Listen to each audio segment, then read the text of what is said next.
Hi. Today is 20th of अगस्त 2020। आज हम ये 25 एमसीक्यूज इन नेक्स्ट 30 मिनट्स में सॉल्व करने का ट्राई करेंगे। फर्स्ट क्वेश्चन है, दिस इज अबाउट पॉलिटी। पहला सवाल है अपर हाउस के बारे में। एक होती है राज्यसभा और एक होती है लोकसभा। राज्यसभा को इंग्लिश में काउंसिल ऑफ स्टेट्स भी बोलते हैं, अपर हाउस। और लोकसभा जो होती है ये Lok Sabha, that is house people. Upper house जो होता है council of states in the Indian democratic system. अब हमने ऐसे दो हाउसेस क्यों लिए, ये बाय कैमरल क्यों है हमारा legislature? To maintain the federal equilibrium in the political system.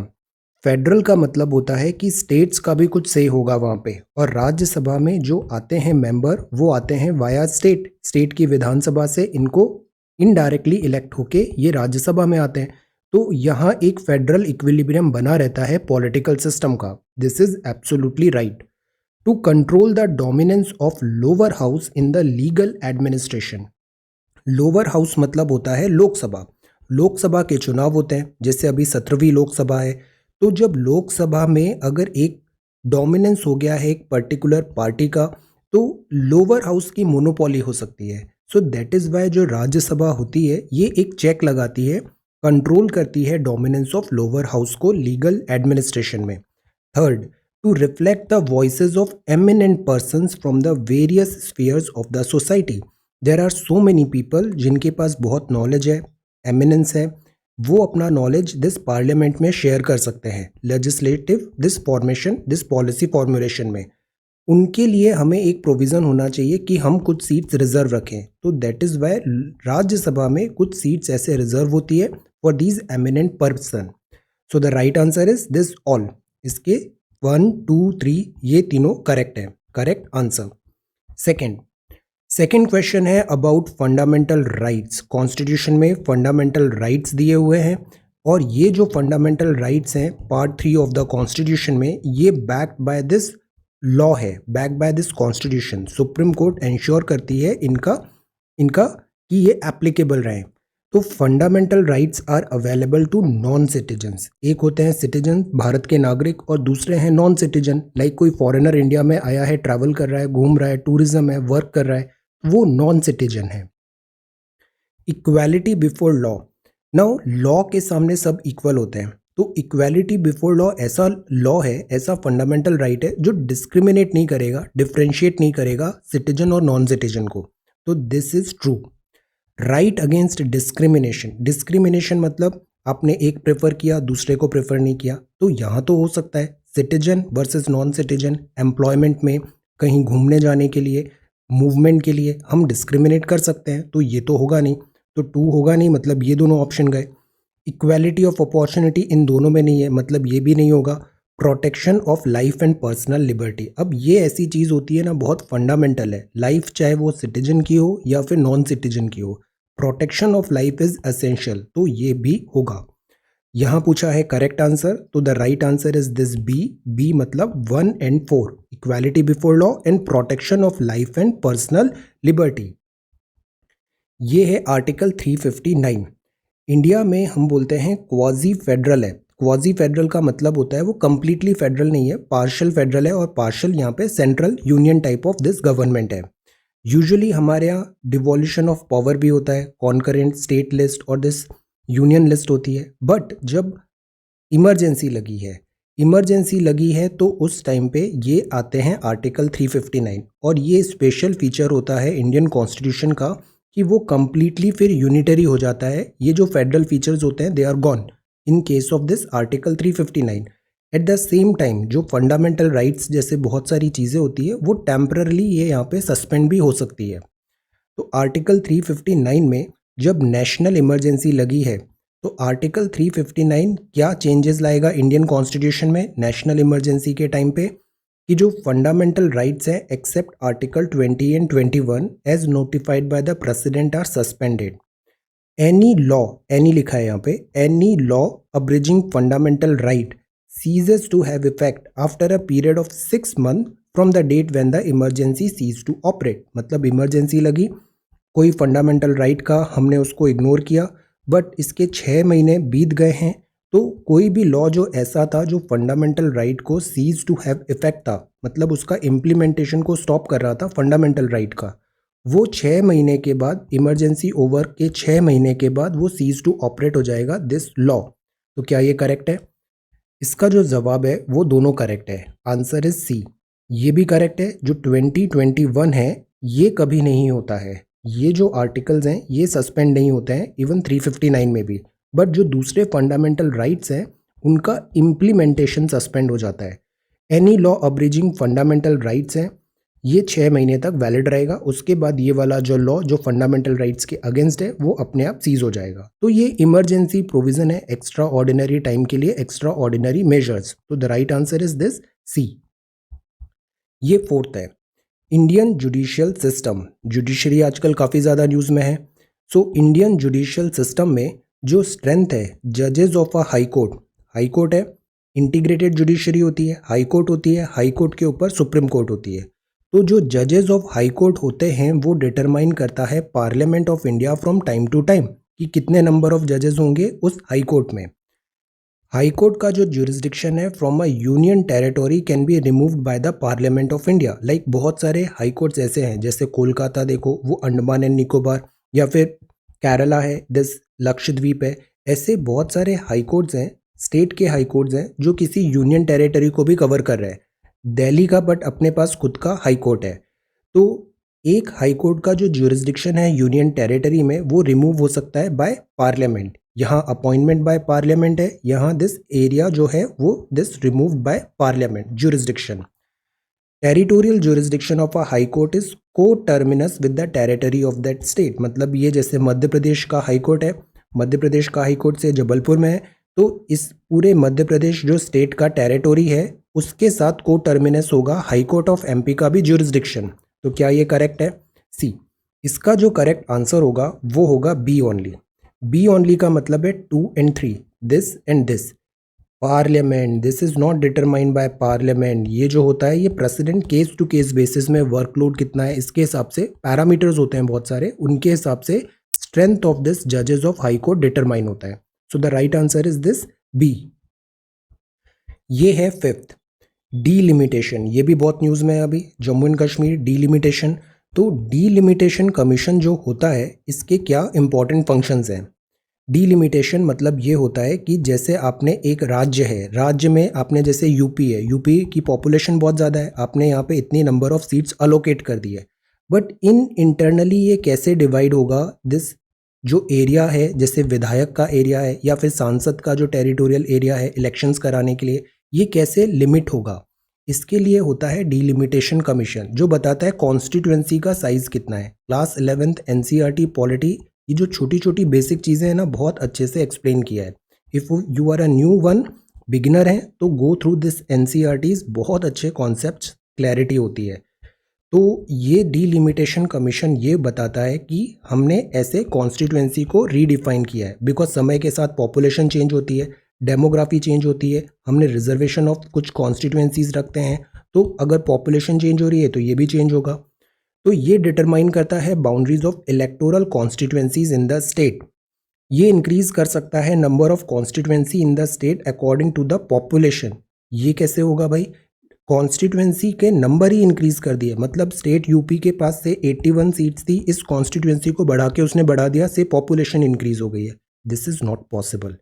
To identify the seats reserve for schedule caste and schedule tribe, yes, because वो पूरा पॉपुलेशन से रिलेटेड पूरे जजमेंट करता है, यहाँ पे डिलिमिटेशन करता है।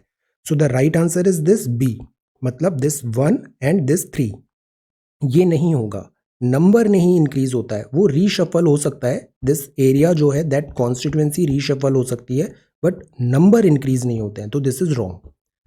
तो ये पॉलिटी के 5 क्वेश्चंस हैं। Now let us talk about history. History में कल्चरल हिस्ट्री बहुत इंपॉर्टेंट है। स्टेटमेंट है पुरंदर दास के।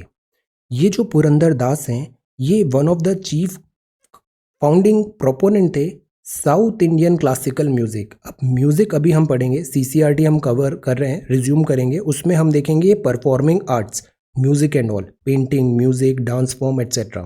तो ये जो म्यूजिक होता है, एक होता है हिंदुस्तानी क्लासिकल म्यूजिक और साउथ में होता है this Carnatic music. Carnatic music के क्या ये चीफ फाउंडिंग प्रोपोनेंट हैं साउथ इंडिया के पुरंदर दास? यस और no? He was actively supported by prominent Rashtrakuta king Krishna one. Now ये जो स्टेटमेंट है ये रॉन्ग है, बिकॉज ये राष्ट्रकूट किंग नहीं थे पुरंदर दास के टाइम पे, ये थे दिस कृष्णदेव राय कर्नाटका, तो दिस इज रॉन्ग। तो the right answer is A only, केवल ये करेक्ट है, Karnataka is true but not under the patronage of this Rashtrakuta king. So answer is A. यहाँ बाबा साहब की बात है, which of the following statements are correct, इनमें से करेक्ट क्या है? हमेशा ध्यान रखना है, करेक्ट पूछा है इनकरेक्ट पूछा है, always remember about the newspaper started by Baba Saheb B are Ambedkar. Newspaper, एक है मूक नायक, मूक मतलब जो साइलेंट है, नायक, और है बहिष्कृत भारत। ये दो वीकलीज इन्होंने स्टार्ट किए थे। ट्रू और फॉल्स? मेन एम था इन न्यूज़पेपर का ये था कि रेज करे कॉन्शियसनेस, बिकॉज हमने पढ़ा था इंडिया उस टाइम पे बहुत सारे रिफॉर्म्स की ज़रूरत थी, बहुत ज़्यादा ऑर्थोडॉक्सी हो रही थी, सोसाइटी डार्क फेस बोला जाता है, रिफॉर्म्स की ज़रूरत थी, कॉन्शियस जो था उसको रिकिंडल करना था। तो raise the consciousness of depressed class against this social operation. Third है these newspaper were vocal against Indian independence और exit of Britishers from India. तो यहाँ बाबा साहब ऑल्दो फ्रीडम में भी काफ़ी ज़्यादा इन्होंने रोल प्ले किया है, बट इन दोनों न्यूज़पेपर का जो प्राइमरली वर्क था वो था कि हम कॉन्शियसनेस को यहाँ पे वर्क करें, सोसाइटल अपलिफ्टमेंट करें। So the right answer is A 1 and 2। Specifically this was not about this Britishers of freedom struggle, तो right answer is this A 1 and 2। ये है, हमें क्रोनोलॉजी बताना है हिस्टोरिकल मॉन्यूमेंट्स का। ये अभी हमने बात किया, आज भी इस चैप्टर में हमने पढ़ा है एनसीईआरटी इंडो इस्लामिक आर्किटेक्चर। ये जो है हिस्टोरिकल मॉन्यूमेंट्स मेडिवल आर्किटेक्चर में करेक्ट क्रोनोलॉजिकल ऑर्डर बताना है कंस्ट्रक्शन का। सबसे पहले क्या बनेगा? बुलंद दरवाजा, रेड फोर्ट, कुतुब मीनार, बीबी का मकबरा। तो ये तो हमें पता है कुतुब मीनार बहुत पुरानी है, this is Qutubuddin Aibak time 1200 something, तो थर्ड तो सबसे पहले आएगा, मतलब ये गया और ये गया, सी एलिमिनेट हुए हमारे, दिस एलिमिनेट हो गया। अब थर्ड के बाद नेक्स्ट देखते हैं, तो सबसे पहले तो ये बना, नेक्स्ट रेड फोर्ट है, बीबी का मकबरा। बीबी का मकबरा हमें पता है कि ये this poor imitation of this Taj Mahal है औरंगजेब के टाइम पे, तो ये तो लास्ट में आना चाहिए। देन रेड फोर्ट है और देन बुलंद दरवाजा। बुलंद दरवाजा हमें पड़ता है अराउंड 1600 में, अकबर दिस विक्ट्री, तो दिस इज बुलंद दरवाजा। तो द करेक्ट ऑप्शन क्या होगा इसमें? सी होगा इसका करेक्ट ऑप्शन। सबसे पहले बना है दिस कुतुब मीनार, इसके बाद बुलंद दरवाजा, फिर बना रेड फोर्ट और फिर फाइनली दिस बीबी का मकबरा। तो द राइट क्रोनोलॉजी होगी दिस 3, 1, 2 एंड 4। अब ये है 9th वन। स्टैफोर्ड क्रिप्स आए थे इंडिया में, सेकेंड वर्ल्ड वॉर का टाइम था, इंडिया का सपोर्ट बहुत ज़्यादा ज़रूरी था बिकॉज ब्रिटिशर्स को काफ़ी रिवर्सेस हो रहे थे, जर्मन आर्मी बहुत ब्लिट्स क्रीक थी, काफ़ी ज़्यादा एडवांसमेंट्स हो रहे थे। सर स्टैफोर्ड क्रिप्स ने एनविसाज किया था सेकेंड वर्ल्ड वॉर के टाइम पे क्रिप्स मिशन एंड ऑल। तो इसका करेक्ट आंसर क्या होगा? India should be granted complete independence. ऐसा तो होगा ही नहीं बिकॉज ये लास्ट तक ये कोशिश थी कि इंडिया को कंप्लीट इंडिपेंडेंस नहीं दे। India should be partition into 2 before granting independence, ये भी ऐसा कुछ नहीं है, ऐसा प्रोविज़न नहीं था, वो लास्ट में ये बात होगी, बट अभी क्रिप्स में ये बात नहीं है। India should be made a republic with the condition that she will join the Commonwealth, वो वैसे भी कॉमनवेल्थ ज्वाइन करेगा India. India should be given dominion status, तो ये सबसे करेक्ट आंसर है। बाकी जो स्टेटमेंट्स हैं ये बोगस है। डोमिनियन स्टेटस की अब यहाँ बात करेंगे, बट जो इंडियन फ्रीडम स्ट्रगल के लीडर्स हैं वो बोलेंगे डोमिनियन स्टेटस हमें ना समझ आता है ना दिखाई देता है, हमें तो बस कंप्लीट इंडिपेंडेंस चाहिए, डोमिनियन स्टेटस से काम नहीं चलेगा। So the answer is this D. अब है 10th, which of the following method were used by Indian intelligentsia. शुरुआत में जैसे फ्रीडम स्ट्रगल था, प्रोटेस्ट करने के लिए against the policies of British Raj, later decades of the 19th century. Later decades of the 19th century, इसमें अक्सर confusion हो जाता है, जैसे 19th सेंचुरी है ना, मतलब ये 1880-90 इस टाइप का टाइम है। 19th century, later decades of the 19th century, 19वीं दिस शताब्दी, आगे की तरफ जो होता है उसको हम बोलते हैं, तो 19th सेंचुरी। तो ये जो टाइम है, अब हमें क्रोनोलॉजी समझ में आ गई, ये किस टाइम पे हो रहा है, टाइम फ्रेम पता चल गया। अब आंसर करिए। Funding the secret societies against government, नहीं, इतना पैसा ही नहीं है कि फंडिंग कहाँ से करेंगे, this is not true. Boycotting the British goods, no, वो तो बाद में आएगा जब बांग्लादेश दिस बंगाल का पार्टीशन होगा। बंगाल पार्टीशन के टाइम पे ये बोलेंगे कि हम स्वदेशी करेंगे British goods and all, but वो 20th सेंचुरी हो जाएगा। So the right answer is this D, neither one nor two. ये भी गलत है, ये भी गलत है और करेक्ट पूछा है यहाँ पे। तो ये 10 सवाल हैं हिस्ट्री के। अब बात ये है ज्योग्राफी। ज्योग्राफी में स्टॉर्म सर्ज अभी न्यूज़पेपर में हमने बहुत डिस्कस किया था साइक्लोन अम्फन के रेलेवेंस में। स्टॉर्म सर्ज, स्टॉर्म सर्ज क्या होता है? जैसे साइक्लोन्स आते हैं, सर्ज मतलब होता है ऐसे ऊपर की तरफ राइज होना, तो स्टॉर्म सर्ज मतलब पानी ऐसे ऊपर की तरफ सी लेवल बढ़ रहा है। तो abnormal increase in the sea level during cyclonic activity, increase in cyclonic depression due to climate change, rapid intensification of a super cyclone, breaking of magnetosphere due to solar winds। अब ये जो बाकी के options है ना, ये bogus है। The right answer is this A, abnormal increase, जो सी लेवल होता है ना ये बढ़ जाता है बिकॉज साइक्लोन यहाँ पे इनकमिंग है, और ये दिस इनंडेशन होता है सी वाटर का इनसाइड दिस कोस्टल लैंड्स, और इसी से क्या हो जाता है, सॉल्ट हो जाता है ये लैंड्स। तभी जो बंगाल के हैं ये लोग पोक्काली राइस को इंपोर्ट करने की कोशिश कर रहे हैं फ्रॉम केरला, बिकॉज ये सॉल्ट टॉलरेंट पैडी राइस है, पोक्काली राइस। Storm surges. यहाँ बात है father of modern political geography. जो भी ज्योग्राफी के मेन आपको ज्योग्राफर्स दिखेंगे ना, उसमें जर्मन्स बहुत ज़्यादा आगे हैं। जर्मन्स का कॉन्ट्रीब्यूशन बहुत अच्छा है। मॉडर्न पॉलिटिकल ज्योग्राफी के फादर किसे बोलते हैं? The right answer is this C, Friedrich Ratzel. C is the right answer. ये 13th है। हमें कनेक्ट करना है सिटी को, कनेक्ट करना है हमें उसके बैंक में कौन सा दिस सिटी है, river and then city. Berlin, Berlin क्या राइन रिवर में बसा है? London Thames, yes. New York Hudson, Hudson एक मूवी आई थी ना दिस सली, जिसमें प्लेन एक था उसको उन्होंने हडसन रिवर पे लैंड कराया था, Hudson this New York. Then Vienna, Vienna है डैन्यूब में, ये भी करेक्ट है। तो the right answer is this A, because यहाँ क्या पूछा था, not. Always remember, silly mistake नहीं करना है, नॉट पूछा है। तो बर्लिन है ये राइन पे नहीं है। बर्लिन काफ़ी सारी रिवर्स हैं, स्प्री यहाँ पे मेन है, स्प्री रिवर है, that is in this Berlin. London Thames is right, New York Hudson is right, Vienna Danube is also right, not is asked. ये 14th है। इसका कॉन्सेप्ट समझना बहुत ज़रूरी होता है, इंटरनेशनल डेट लाइन का। हमने ज्योग्राफी में अगेन काफ़ी डिटेल में इसको समझा है एनसीईआरटीज़ में कि किस तरीके से हमने एक ग्रीनविच मेरिडियन कर दिया। ये जो लॉन्जिट्यूड्स होते हैं, हर लॉन्जिट्यूड जो 1 डिग्री होता है उससे हम टाइम कैलकुलेट करते हैं से कितना हमें आगे गेन और लॉस हो रहा है। अगर ये जीएमटी है, ग्रीनविच मेरिडियन टाइम है, ये इसका ईस्ट है, ये इसका वेस्ट है, अगर इधर हम मूव करते हैं तो टाइम गेन होता है। तो इंडिया जैसे कहाँ पर हम स्टार्ट हो जाता है 82.5 डिग्री, हमने इंडियन स्टैंडर्ड टाइम माना, तो 0 से 82.5 डिग्री हम आगे हैं, इधर आगे हैं। तो ये कितने में कन्वर्ट होता है, करीब 5.5 घंटे हम आगे होते हैं दिस जीएमटी से। बट अगर वेस्ट जाते हैं तो वो टाइम लूज होता है, हम पीछे चले जाते हैं। तो ये अब यहाँ पे जीएमटी नहीं पूछा है, यहाँ पे पूछा है international date line. International date line मतलब जैसे ही हमने ये लॉन्जिट्यूड्स में डिवाइड किया है वर्ड को, तो जीएमटी के जस्ट पीछे जो होगा ग्लोब, बिकॉज अर्थ ऐसे ग्लोब है, इसके जस्ट पीछे जो होगा that is this international date line. तो ये जिग जैग है to avoid land mass. Yes, यहाँ बहुत सारे आइलैंड्स भी आते हैं, तो ये ऐसे कुछ जगह पे ऐसे जिग जैग बना रखा है कन्वीनियंस के अकॉर्डिंग, दिस इज ट्रू।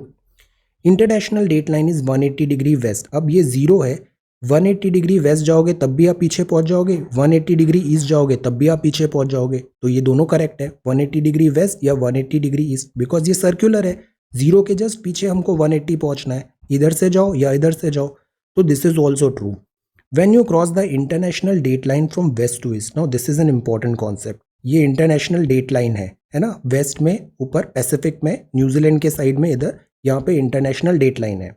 अब इस इंटरनेशनल डेट लाइन में जैसे ये ऑस्ट्रेलिया है, ये न्यूजीलैंड सपोज है, ये इंटरनेशनल डेट लाइन का ये जो एरिया है, मतलब जीएमटी से हम इधर की तरफ बढ़ रहे थे, तो ये वाला एरिया +12 है, और ये यूएस से अपन इस साइड की तरफ अप्रोच करते हैं तो ये हो जाता है -12।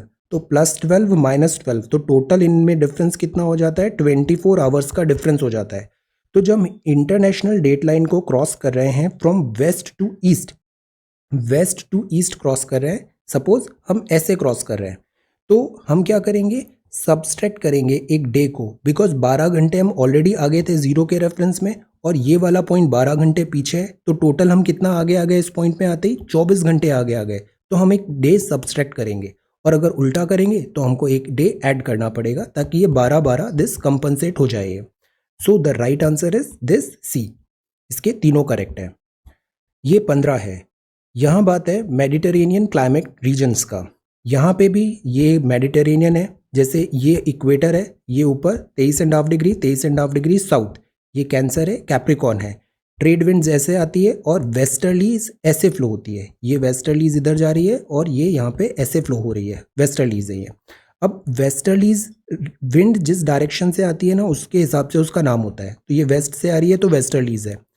विच of the following statement concerning Mediterranean. अब मेडिटेरेनियन में एक ये ब्यूटी हो जाती है कि सन का अगर एपरेंट मूवमेंट हो रहा है तो आईटीसीजी भी मूव हो रहा है, तो ये जो वेस्टर्लीज का विंड है ये भी नॉर्थ साउथ ऐसे शिफ्ट होता है। और अगर विंड आ रही है फ्रॉम सी टू लैंड तो सी से पानी कैरी करेगी और लैंड में बारिश हो जाएगी। So that is why summer में यहाँ पे ड्राई होता है और विंटर में यहाँ पे क्या होता है, रेन्स हो जाती है। तो it is found in latitude range 300 to 450 north south hemisphere. Mediterranean this is degree है, this is 30 degree to 45 degree northern and southern hemisphere. Mediterranean climate experience extreme temperature, ये डिग्री है ना, this experience extreme temperature condition. Okay, Mediterranean climate में rainfall occur mainly during summer season, ये तो बिल्कुल नहीं है। Mediterranean climate rainfall is mainly due to westerlies, तो 3 इज गॉन मतलब this is gone, this is gone. 4th is true, westerlies. तो इसका करेक्ट आंसर क्या होगा? The right answer should be A, the right answer should be A. ये degree है 30 to 45 degree location, north south दोनों जगह, because westerlies भी यहाँ पे ही आती है। This is true. 4th is also true. और यहाँ पे टेम्परेचर भी थोड़ा ज़्यादा एक्सट्रीम कंडीशंस आ जाती है, बिकॉज समर ड्राई हो जाता है तो हीट भी बहुत ज़्यादा आती है, हीट वेव्स भी आती है। So the right answer is this 1, 2 and 4। अब हम बात करते हैं इकोनॉमिक्स की। इकोनॉमिक्स का पहला सवाल है, जब reserve Bank of India purchase करेगा गवर्नमेंट सिक्योरिटी, न्यूज़पेपर में अभी हमने ओपन मार्केट ऑपरेशंस बहुत डिटेल में पढ़ा था, अभी जब आरबीआई की मॉनेटरी पॉलिसी आई थी, तो purchasing the government securities in the treasury bill from the Indian market, that is why get this PDF from this Telegram और इंस्टाग्राम में भी क्विक रिवीजन इज गुड। जितना ज़्यादा रिवाइज होता है ना चीज़ें, उतना सामने आंखों से गुजरती है तो याद रहती है वो। और this is all about retention, कितना पढ़ा है उससे ज़्यादा है कि कितना आपने कंसोलिडेट किया है। रिजर्व बैंक ऑफ इंडिया में परचेज करेगी गवर्नमेंट सिक्योरिटी। परचेज करेंगे हम चीज़ें, हम शॉपकीपर से कोई सामान परचेज करते हैं तो हम सामान लेते हैं और उसको पैसे देते हैं, तो शॉपकीपर के पास पैसे बढ़ जाएंगे, लिक्विडिटी बढ़ जाएगी, बिकॉज हमने उससे सामान खरीदा और पैसे उसे दे दिए, तो लिक्विडिटी बढ़ गई यहाँ पे। तो जब आरबीआई परचेज करेगी गवर्नमेंट सिक्योरिटी ट्रेजरी बिल अगर मार्केट से, तो मार्केट में क्या होगा, पैसे ज़्यादा आ जाएंगे, आरबीआई पैसे बांट रही है और इनसे सामान खरीद रही है, तो लिक्विडिटी बढ़ गई यहाँ पे। लिक्विडिटी बढ़ेगी तो interest rate will decrease in the market, क्या ऐसा होगा? Interest rate will increase in the market. ये दोनों ना कॉन्ट्रास्टिंग स्टेटमेंट है, तो जिस किसी ऑप्शन में 1 और 2 अगर साथ में दिख जाएं तो वो तुरंत वो ऑप्शन बोगस हो जाएगा। सिमिलरली 3 एंड 4 भी कॉन्ट्रास्टिंग है, ये दोनों एक साथ नहीं आएंगे। People will directly sell their holdings to the government security and the treasury bill automatically to the RBI, ये अगेन बोगस है, ऐसा नहीं होता है। तो 5th ऑप्शन भी gone, this is gone, this is gone. Now A और C में हमें सोचना है। So the right answer is this C. जब आरबीआई परचेज कर रही है गवर्नमेंट सिक्योरिटी, आरबीआई अगर परचेज कर रही है तो इंटरेस्ट रेट है, मतलब वो डिक्रीज हो रही है। मार्केट में क्या है, लिक्विडिटी वो सप्लाई करना चाहती है, ज़्यादा पैसे देना चाहती है, तभी रेपो रिवर्स रेपो अभी क्या कर रहे थे, डिक्रीज कर रहे थे, ताकि मार्केट में ज़्यादा पैसा आए, इकोनॉमिक एक्टिविटी फिर बूम करे। और मार्केट से अगर पैसा निकालना है तो फिर वो रेट को इंक्रीज करने लग जाएगी और फिर लोग यहाँ पे अपना पैसा दिस बॉन्ड्स नहीं करेंगे, तो इससे लिक्विडिटी कम हो जाएगी। तो इसमें फर्स्ट करेक्ट है, interest rate will decrease in the market, interest rate will decrease in the market, और साथ ही साथ third, liquidity of the currency will increase in the market, because RBI ज़्यादा यहाँ पे पैसे दे रही है। तो the right answer is this C, 1 and 3। ये एनुअल फाइनेंशियल स्टेटमेंट है, इसके रेफरेंस में which one of the following expenditure is not, क्या लिखा है, not included for the calculation of the effective revenue deficit. Revenue मतलब होता है डे टू डे जो ऐसा नॉर्मल खर्चा होता है, that is this revenue. Effective revenue deficit में हम वो सारी चीज़ें हटा जा देते हैं जो एक्चुअल में वो रेवेन्यू नहीं है, से ग्रांट्स हो गई या कुछ कैपिटल में वो कन्वर्ट हुआ, दीज ऑल थिंग्स जो प्रीवियस भी है वो हम हटा देंगे। तो जो इफेक्टिव रेवेन्यू होता है वो थोड़ा कम हो जाता है नॉर्मल रेवेन्यू डेफिसिट से, और हम दिस इफेक्टिव रेवेन्यू डेफिसिट को ही टारगेट करते हैं। तो हमने जैसे one rank one pension scheme लाया था, इसमें ये था कि ऑफिसर या जो पर्सनल है आर्मी एयरफोर्स का, ये कितने ईयर सर्विस किया है उसके हिसाब से, किस टाइम पे रिटायर हुआ है वो नहीं, इसके अकॉर्डिंग एक रैंक पे अगर रिटायर हुआ है तो वन पेंशन स्कीम वहाँ पे प्रोवाइड होगी। अलोकेशन टू प्रधानमंत्री Gram Sadak Yojana, grants to Indian state for disaster management, repaying the interest of external loan borrowed by the government. तो इफेक्टिव रेवेन्यू डेफिसिट में हम क्या इंक्लूड नहीं करेंगे, not included for the calculation of the effective revenue deficit, not लिखा है यहाँ पे। तो यहाँ हम दिस प्रधानमंत्री ग्राम सड़क योजना को कैलकुलेट नहीं करते हैं, because this is kind of this capital जो ग्रांट दिया है स्टेट्स को इसको बनाने के लिए, वो उसमें इंक्लूड होता है। तो वो इंक्लूड नहीं होता है इफेक्टिव रेवेन्यू डेफिसिट में, अलोकेशन टू प्रधानमंत्री ग्राम सड़क योजना। फिर ये 18 है, ये होता है वेज एंड मीन्स एडवांसेस। सरकार अपना काम कर रही है, कभी कुछ खर्चा आता है, कभी वो मिसमैच हो जाता है एक्सपेंडिचर में। सरकार जो है, राज्य सरकार, केंद्र सरकार, इनको कभी कुछ ज़्यादा पैसों की ज़रूरत पड़ जाती है।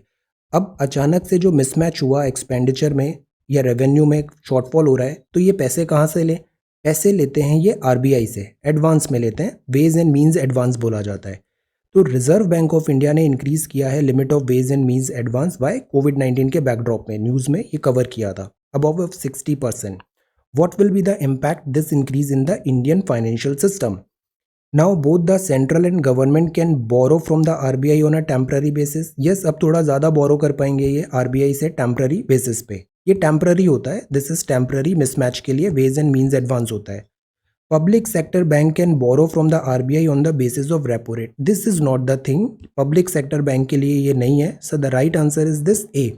सरकारों के लिए होती है, राज्य और केंद्र सरकार आरबीआई से टेम्पररी मिसमैच के लिए शॉर्ट टर्म पैसे ले सकते हैं, वेज एंड मींस एडवांसेस। काफ़ी सारे स्टेट्स ने बोला था लॉकडाउन हो गया है, रेवेन्यू फॉल हो रहा है, फिर खर्चे भी बढ़ रहे हैं because of covid health care treatment, तो इसका लिमिट बढ़ाया जाए, और इसको फिर लिमिट बढ़ाई थी वेज एंड मींस एडवांसेस का आरबीआई से पैसे लेने का। ये 19th है, शेल कंपनीज अक्सर न्यूज़ में होती है। शेल कंपनीज मनी लॉन्ड्रिंग और इनके लिए यूज़ में होती है। शेल कंपनीज बोगस कंपनीज होती हैं, बट यहाँ पूछा है not correct statement regarding shell companies. ये जनरली इन्वॉल्व बनती है मनी लॉन्ड्रिंग, टैक्स अवॉइडेंस, तो ये तो होता है, यहाँ नॉट है, तो ये ऑप्शन करेक्ट नहीं है। They generally do not hold any assets in real, yes shell है, बोगस है, एक्चुअल में अंदर कुछ है नहीं, तो ये नॉट पूछा है, मतलब ये करेक्ट नहीं है। They are defined as illegal entities as per the companies act, यहाँ पे भी कंपनी लिखा है, और ये कंपनी एक्ट जो होता है वो इन सब चीज़ों के लिए होता है ना, company act 2013 about this mention of companies and all, क्या रूल्स होगा, then responsibilities and all. They do not have any active business operation, मतलब उनका कोई एक्टिव बिजनेस ऑपरेशन नहीं होता है। अब इसका जो करेक्ट आंसर होगा वो होगा सी। ऑल्दो कंपनीज एक्ट है, बट इसने कुछ ऐसा डेफिनेशन नहीं दिया है, कुछ डिफाइंड नहीं है। ये जो पूरा है ये लमसम टर्म है, इसका कोई क्लियर कट डेफिनेशन नहीं है, ऐसा कुछ कंपनीज एक्ट में कहीं नहीं लिखा है। सो दिस इज नॉट पूछा है, यहाँ लिखा है, ये स्टेटमेंट गलत है, तो this is the correct option, C is the correct option. ये 20th है, कोर इंडस्ट्रीज हम कंटिन्यूसली देखते हैं। 8 कोर इंडस्ट्रीज क्या होती है, यू शुड नो।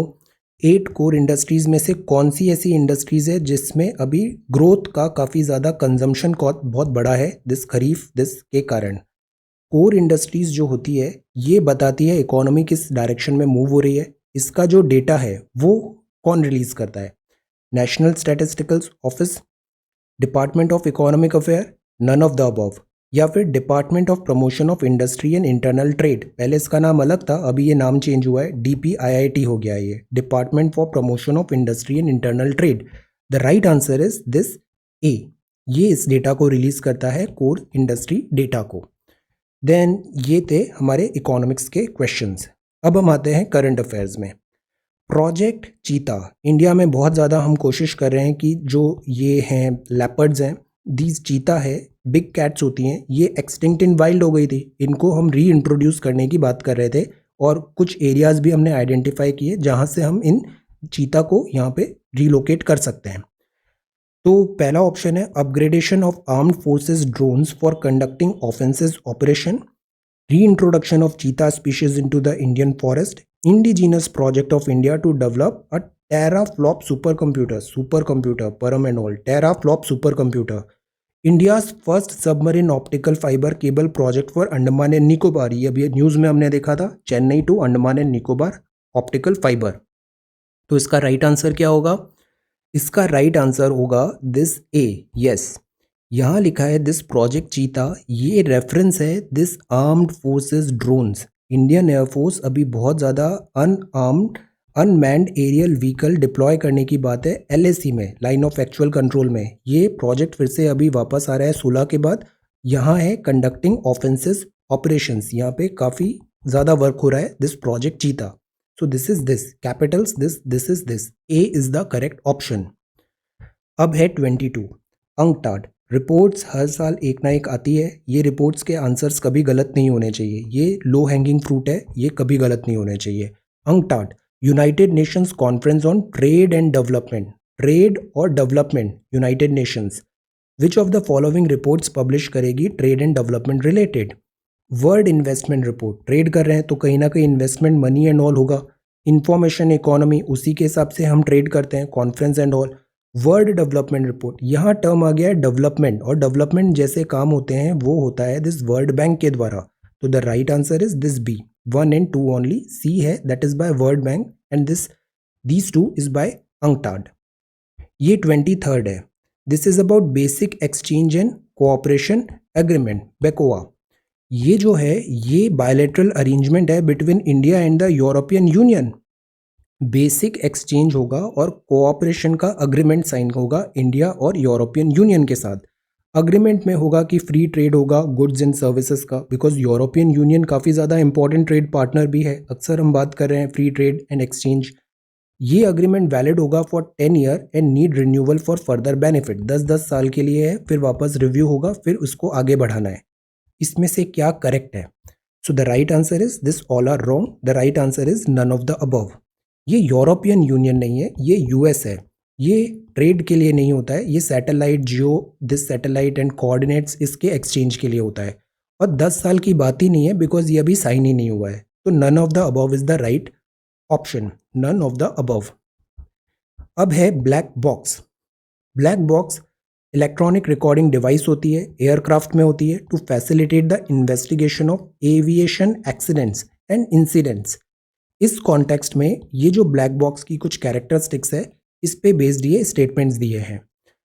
पहला है it gets mounted in the wing region of the aircraft, ये एयरक्राफ्ट है, ये इसका विंग है। That are more likely to survive after a flight crash, crash होगा तो ये एरिया ज़्यादा सर्वाइव होगा। ये टाइटेनियम का बना होता है, ये हेल्प करता है prevent its damage after a crash, because ये स्ट्रॉन्ग है तो इससे डैमेज कम होता है दिस ब्लैक बॉक्स का। ब्लैक बॉक्स एक मिसनोमर है, दिस इज एस मिसनोमर है। It is capable to record terabyte of data in a single flight, ये भी हमने न्यूज़पेपर में कवर किया था। अभी जब कोझिकोडे में ये एक्सीडेंट हुआ था टेबल टॉप, तो यहाँ ये ब्लैक बॉक्स पे हमने इसकी फाइंडिंग्स इसको रिट्रीव करके देखने की बात किया था। ये ब्लैक बॉक्स जो होते हैं ना, इससे पता चलता है कि एक्चुअल में क्या हुआ था, सर्कमस्टेंसेस क्या थे, पायलट्स एंड ऑल क्या बातें हो रही थी, वॉइस रिकॉर्डिंग होती है, फ्लाइट का सारा एसेंशियल डेटा होता है, उसमें पैरामीटर्स होते हैं, और ये इससे हमें पता चलता है कि what actually led to these accidents. Usually ये जो पायलट्स होते हैं they are very very trained, जैसे कोझिकोडे में जो पायलट थे he was ex Indian air force के फाइटर पायलट थे, NDA में स्वॉर्ड ऑफ ऑनर भी था, बट फिर भी मैनी अ टाइम्स ऐसे एक्सीडेंट्स होते हैं। तो उस केस में ये ब्लैक बॉक्स बहुत इंपॉर्टेंट होता है, जिससे हम फाइंडिंग्स कर सकें और बता सकें कैसे स्टॉप करना है इस एक्सीडेंट को इन फर्दर। सो इसका जो करेक्ट आंसर होगा that is this D, D is the correct answer. 2, 3 and 4 only, 2, 3 and 4। ये विंग रीजन में नहीं होता है, ये टेल में होता है, towards this tail of this plane होता है, बिकॉज यहाँ डैमेज सबसे ज़्यादा कम होता है। ये है roll on and roll off, ये भी बहुत न्यूज़ में है। ये related which of the following होता है? Transportation of vehicles through ships connecting to ports through dedicated shipping tunnel, ऐसे लगा दिया है roll on roll off. Railway engine and wagons है, या डेडिकेटेड फ्रेट कॉरिडोर है। गुजरात में जैसे यहाँ पे ये है खंबात, इधर से इधर हमें शिप्स को ले जाना है, तो वहाँ पे ये टर्म बहुत यूज़ होता है। ट्रक्स को roll on and roll off, vehicles यहाँ से आते हैं रोड से, शिप से इस कॉर्नर पे आते हैं, फिर से रोल ऑफ हो जाते हैं, रोल ऑन रोल ऑफ। तो ये होता है transportation of vehicles through ships. तो ये आज के सवाल है, that is roll on and roll off. ये है ब्लैक बॉक्स, ये basic exchange cooperation agreement, UNCTAD and WTO report, project cheetah. This is about core industry का डेटा कौन रिलीज करता है? ये शेल कंपनीज हैं। WMA annual financial statements, this is about government securities and treasury bills, Mediterranean climate. ये है international date line, city ports, modern political geography के father and storm surges. ये हमने पढ़ा this Indian intelligentsia 19th century, Stafford Cripps, Indian historical monuments का हमने this timeline देखा। Then BR Ambedkar Baba Saheb के ये न्यूज़पेपर, और ये पुरंदर दास हैं, Carnatic music, Hindustani music. Delimitation commission है, this is about judicial system, article 359, fundamental rights, citizens and foreigners, और this is about upper house council of states.